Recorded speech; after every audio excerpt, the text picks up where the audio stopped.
Have you ever felt like you had to do everything yourself to prove you're strong enough? Let's talk about David, a young carpenter with a huge dream.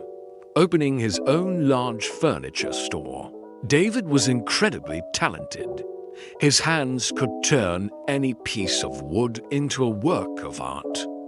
He worked day and night, fueled by passion and a fierce sense of independence. His motto was, if you want something done right, do it yourself. So, David took on everything. He designed the furniture, sourced the wood, built every single piece, managed the finances, and even tried to build his own website. He was a one-man army, convinced that asking for help was a sign of weakness.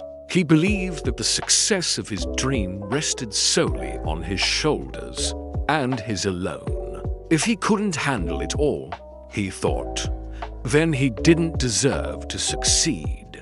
But soon, the cracks started to show. Orders piled up, but David couldn't keep pace. He was missing deadlines. The quality of his work, once his greatest pride, began to suffer because he was so exhausted.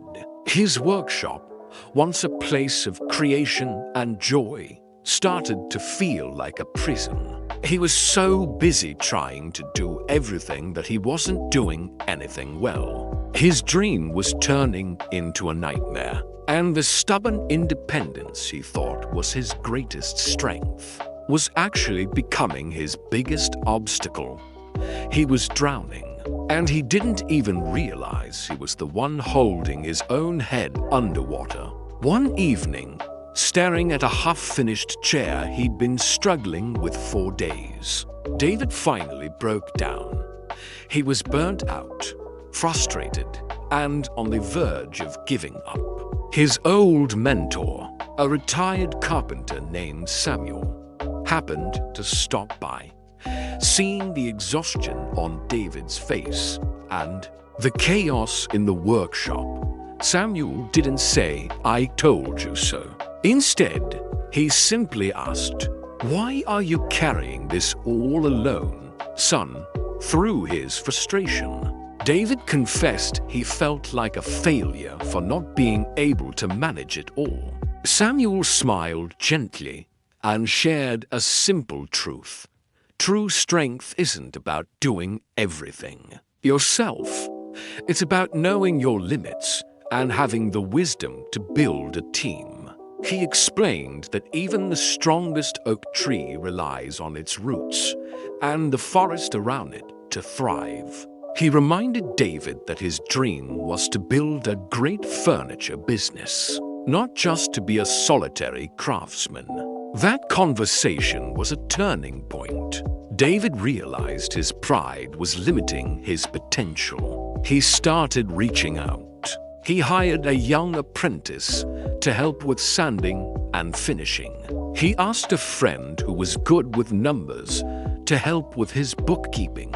He even commissioned a local student to design his website. Suddenly, things started to change. With a team supporting him, David could focus on what he did best: designing and creating beautiful, high-quality furniture. The workshop became a lively, collaborative space. His apprentice brought fresh energy. His friends streamlined the finances, and the new website brought in more orders than ever. David wasn't just a carpenter anymore. He was a leader. He learned that community support wasn't a crutch. It was a launchpad. His dream wasn't just surviving. It was growing bigger and faster than he ever imagined possible. David's furniture store finally opened its doors, not as a monument to his solo effort, but as a testament to the power of collaboration. It was a success built on the realization that asking for help isn't weakness, it's wisdom. Success is a journey, not a solo mission. So if you're chasing a big dream, remember David's story.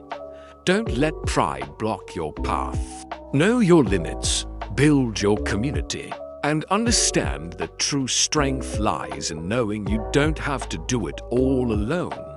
Thanks for watching, and don't forget to subscribe for more stories like this.